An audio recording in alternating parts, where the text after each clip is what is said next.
Hello दोस्तों, नमस्कार। SM किसी चैनल में मैं आप सभी लोगों का दिल से बहुत बहुत स्वागत करता हूं। अगर आपने पहली बार विजिट किया जरूर चैनल को सब्सक्राइब कर लेना, साथ में बेल आइकन को हिट करके ऑल जरूर सिलेक्ट कर लेना। उसी के साथ साथ फ्री स्टॉक मार्केट क्लासेस इस चैनल को भी चाहो तो फॉलो कर सकते हो। यहाँ पर भी बेल आइकन को हिट करके ऑल जरूर सिलेक्ट करके रख लेना। इस चैनल का लिंक ऊपर आई बटन पे या फिर नीचे डिस्क्रिप्शन बॉक्स में मिल जाएगा। उसी के साथ साथ आज के दिन का पहला वीडियो बहुत इंपॉर्टेंट है, जरूर यहाँ पे देख लेना, बिल्कुल भी मिस मत कर लेना। लिंक नीचे डिस्क्रिप्शन बॉक्स में इस वीडियो की दे दी है। तो चले दोस्तों, फिलहाल इस वीडियो को स्टार्ट कर लेते हैं।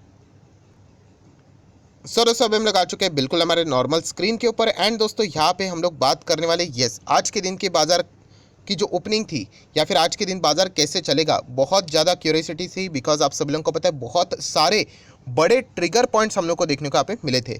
तो बहुत सारी चीज़ें हम लोग को यहाँ पे ऑब्जर्व करने के लिए मिलने वाली है, सीखने को यहाँ पे मिलने वाली है। तो एक एक पॉइंट को यहाँ पे देख लेते हैं। सबसे पहले तो फॉर्मेलिटी के साथ ही चलना पसंद करेंगे। जैसे कि हमारे इंडेक्स की बात करें निफ्टी 50 की, तो आज बहुत अच्छा खासा तेज़ी दिखाया, लगभग 1.5% के करीब स्टॉक मार्केट हम लोग को आज के दिन निफ्टी इंडेक्स अच्छा खासा यहाँ पे भागते हुए देखने को मिला है। सबसे मेन अगर कोई चीज़ है तो गैप अप ओपनिंग, मतलब जो शुरुआत थी उसी को हम लोगों ने पकड़कर आगे बाजार में हम लोग को आज ये बढ़ोतरी कंटिन्यू रहती हुई देखने को यहाँ पे मिली है।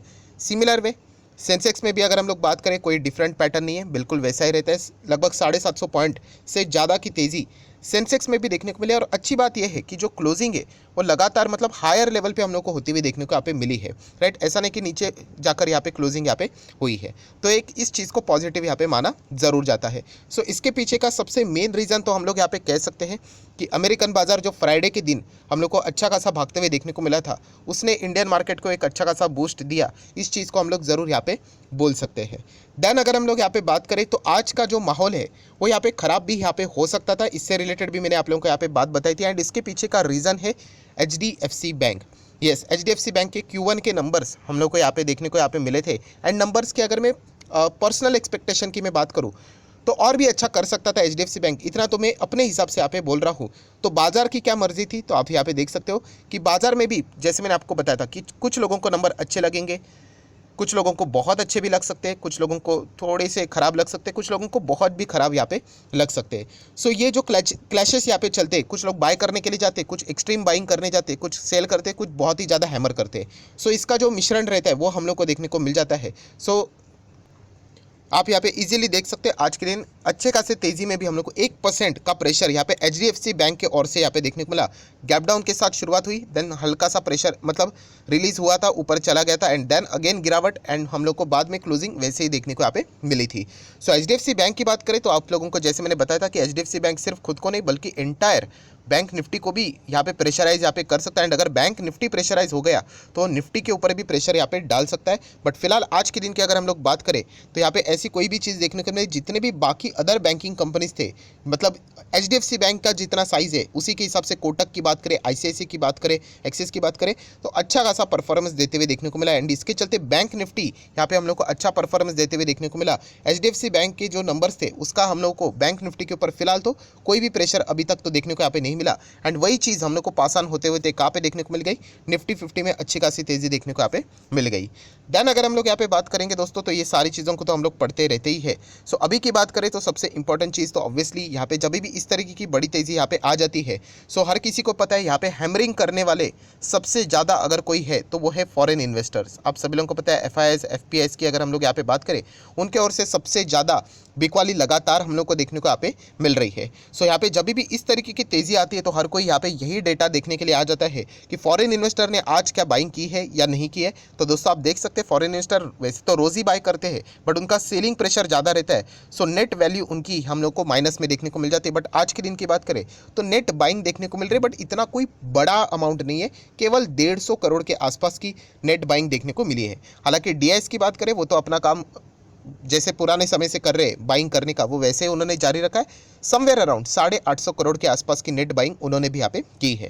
हालांकि मैं हमेशा की तरह आप लोगों को यही कहना चाहूँगा कि FIs ने केवल 150 करोड़ की बाइंग करे, चलो 150 करोड़ भी छोड़ दीजिए, यहाँ पे मान लेते उन्होंने 1500 करोड़ की भी बाइंग करते, फिर भी हम लोगों ने ओवर एक्साइटमेंट यहाँ पे नहीं दिखाना है। वाई?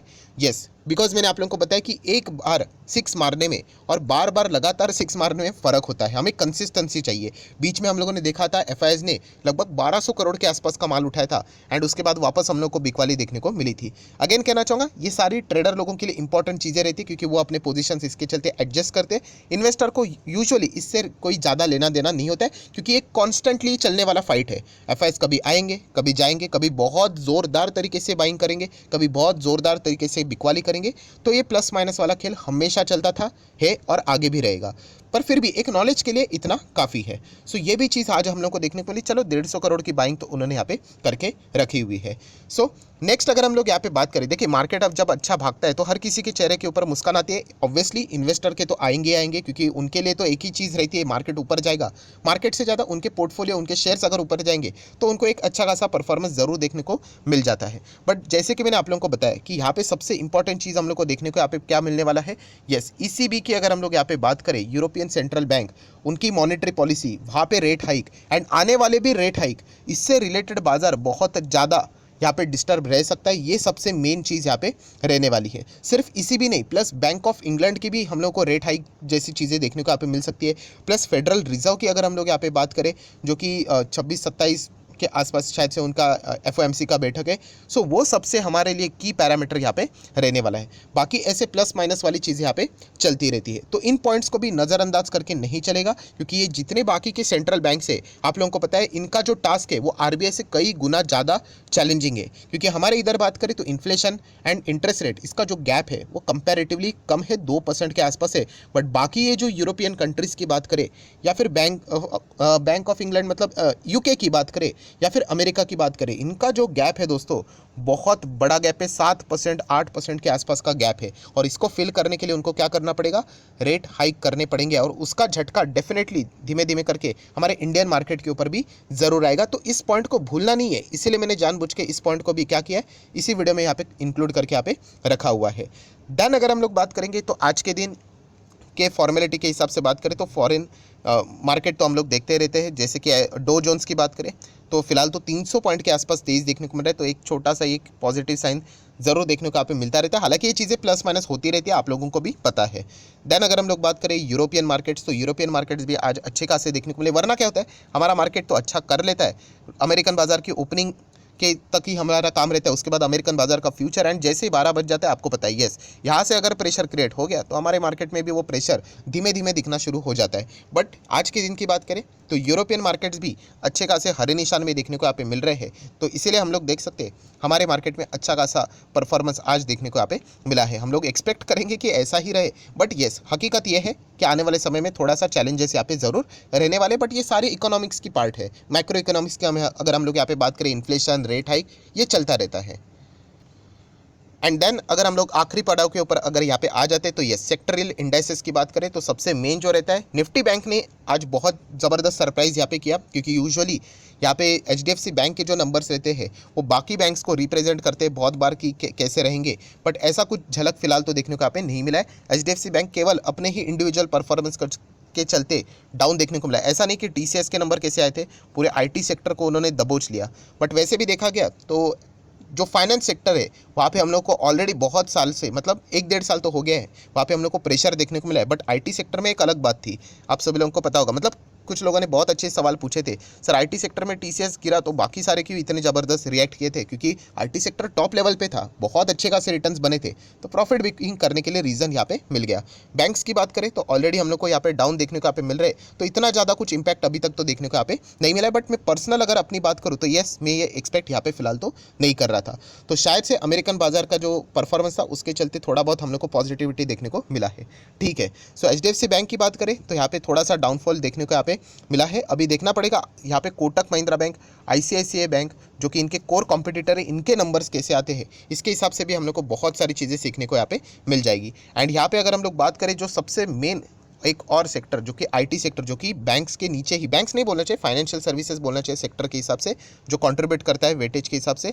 सो निफ्टी आईटी ने आज ज़बरदस्त यहाँ पे परफॉर्मेंस की, ज़बरदस्त यहाँ पे बैटिंग की एंड इसके चलते जो रोज़ यहाँ पे लाल निशान में यहाँ पे हम लोग को नए नए 52 वीक लो देखने को मिल रहे थे, आज उनने थोड़ा बहुत यहाँ पे राहत वाली आप बोल सकते हैं रैली यहाँ पे दिखाई है। तो इसके चलते आज के दिन सारी चीज़ें हम लोग को पॉजिटिविटी के साथ भरती हुई देखने को मिली। तो यहाँ पे कोई बड़ी नेगेटिव न्यूज़ नहीं थी, तो इसके चलते बाजार को एक अच्छा रीज़न मिल गया कंटिन्यूटी, मतलब अपनी जो तेज़ी थी उसको कंटिन्यू करने के लिए। सो देख लेते कि ये चीज़ें कब तक यहाँ पे कंटिन्यू रहती है। वैसे तो देखा गया तो प्लस माइनस का खेल यहाँ पे चलता रहता है। जैसे मैंने आपको बताया कि 250 डेज में से 230 दिन तो पिटाई यहाँ पे रहती है बाजार में। यूजुअली 20 दिन ऐसे रहते हैं जब तेज़ी आती है, एंड जब तेज़ी आती है एक्चुअल में ये 20 दिन बहुत सॉलिड होते, पावरफुल होते, जो कि 230 दिन का जो परफॉर्मेंस रहता है उसको वो आराम से ओवरकम यहाँ पे कर लेते। प्रैक्टिकली इन चीज़ों को समझने के लिए आपको मार्केट में इसके लिए टिकना पड़ेगा।